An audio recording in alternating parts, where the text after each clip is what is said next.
Bonjour, c'est Fabien. Aujourd'hui, nous allons voir comment utiliser le générateur d'images Microsoft qui est basé sur OpenAI. Donc OpenAI, vous connaissez probablement le système dedans qui permet de générer, de créer des images à partir d'un texte, à partir d'une description. Il s'agit donc de DALL.I. Microsoft a investi dans OpenAI et exploite justement la technologie d'OpenAI, que ce soit notamment la génération d'images ou la génération avec ChatGPT pour le texte, et on verra ça dans une autre vidéo. C'est l'équivalent également du texte vers l'image que j'avais présenté dans le logiciel de graphique Canva. Je vous mettrai le lien directement dans la description et vous allez voir qu'en fait désormais c'est accessible directement depuis Microsoft. Donc il suffit d'indiquer par exemple Microsoft Image Creator et donc on va pouvoir ici accéder directement à l'application. Alors on peut le faire également directement depuis le navigateur Bing. Là je l'ai fait depuis Google pour vous montrer que ça fonctionne depuis n'importe où. Et bien entendu on peut enregistrer directement le lien.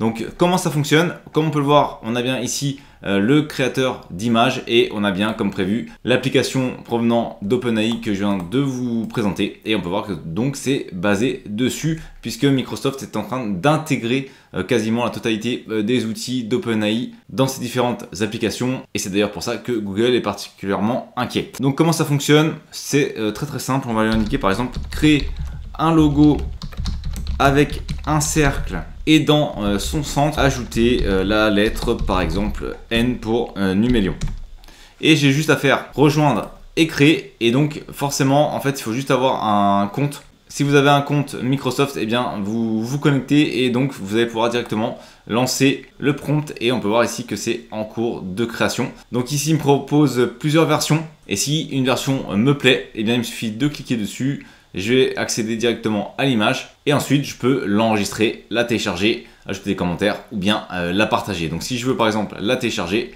il suffit ici de cliquer sur télécharger, et comme prévu, et bien ensuite il me suffit de cliquer sur ouvrir et j'ai bien désormais mon logo avec le N au milieu de mon centre. Donc voilà, c'est simplement pour vous présenter l'outil. Sachez que ça existe. Si vous avez un compte Microsoft, vous pouvez l'utiliser, c'est gratuit. Ici vous pouvez voir, vous pouvez créer un certain nombre d'images, et en fait ici vous aurez toutes les images que vous avez créées récemment. Si par exemple ici je modifie et puis j'indique avec la lettre A, hop, automatiquement on va voir les différents éléments qu'on va créer au fur et à mesure qui vont apparaître ici. Et donc l'image est actuellement en train d'être créée. Vous avez les créations que vous avez fait, vous avez les différentes idées. Si vous avez des idées par exemple de prompts, et bien vous pouvez voir comment générer différentes idées avec les prompts qui ont déjà été faits. Donc là c'est avec le A, et si j'explore les différentes idées, hop, je vais faire ici explorer des idées.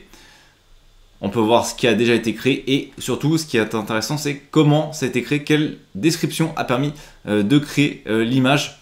Donc ça peut également être un point intéressant. Donc je pense que c'est un outil qui va prendre de plus en plus d'importance. On n'a pas besoin d'avoir de compte sur OpenAI, un simple compte par exemple Microsoft suffit. Voilà, donc c'est simplement pour vous présenter l'outil. Il faudra suivre son évolution. Je referai peut-être une vidéo en fonction de comment il va évoluer, mais ça peut être intéressant déjà de savoir que ça existe. Merci d'avoir regardé cette vidéo. Si vous n'êtes pas abonné, j'espère que cette vidéo vous donnera envie de le faire en cliquant sur le bouton s'abonner et en activant les notifications pour ne manquer aucune des prochaines vidéos.